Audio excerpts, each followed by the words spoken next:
আসসালামু আলাইকুম। একটা জিনিস কি জানেন? কখনো কোনো মানুষের সৌন্দর্যের প্রেমে পড়বেন না। বাহ্যিক সৌন্দর্যটা না অস্থায়ী। এটা আজকে আছে কালকে চলে যায়। প্রেমে যদি পড়তেই হয়, তার মন মানসিকতার প্রেমে পড়বেন, তার বিহেভিয়ারের প্রেমে পড়বেন, তার আচার আচরণের প্রেমে পড়বেন। মানুষটার যে আচরণ সেটার প্রেমে পড়বেন। কেন জানেন? তার কিছু কিছু জিনিস থাকে, মানুষ সেটা কখনোই চেঞ্জ করতে পারে না। যেমন ধরেন কিছু মানুষ সবসময় মানুষকে হেল্প করে। দেখা যায় যে সে সব সময় প্রতিনিয়ত ট্রাই করে আরেকজনকে হেল্প করার, খুশি করার। কিছু কিছু জিনিস থাকে, মানুষ সবসময় এরকমই থাকে। কিছু মানুষ থাকে সবসময় হাসি মুখে কথা বলে। কিছু মানুষ থাকে সবসময় রাগ হয়ে থাকে, মুখটা এরকম গোমরা মুখো তারা। আর কিছু মানুষ থাকে সবসময় হি হি হা হা করে, আমার মতো।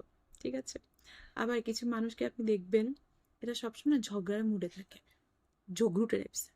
এটা হচ্ছে তাদের অভ্যাস, তাদের স্বভাব, এটা তারা কখনোই চেঞ্জ করতে পারবে না। তো এরকম কিছু কিছু জিনিস থাকে, মানুষ কখনোই চেঞ্জ করতে পারে না। তো যদি প্রেমে পড়তে হয়, এসব জিনিসের প্রেমে পড়বেন। কারণ এগুলো কখনো চেঞ্জ হবে না, সবসময় সেম থাকবে। আর যদি আপনি কোনো মানুষের সৌন্দর্যের প্রেমে পড়েন, সেটা বেশি দিন টিকবে না। কারণ সৌন্দর্য আজকে আছে কালকে নাই। বুঝতে পারছেন? প্রেমটাও বেশি দিন টিকবে না, ভালোবাসাও টিকবে না, সংসার তো দূরে থাক, অশান্তি হবে। তাই যদি কারোর প্রেমে পড়তেই হয়, তার মায়ায় পড়ে যান, দেখবেন সবকিছু ভালো লাগবে। এটা কিন্তু বাস্তব। ট্রাই করে দেখবেন, ভালো লাগবে।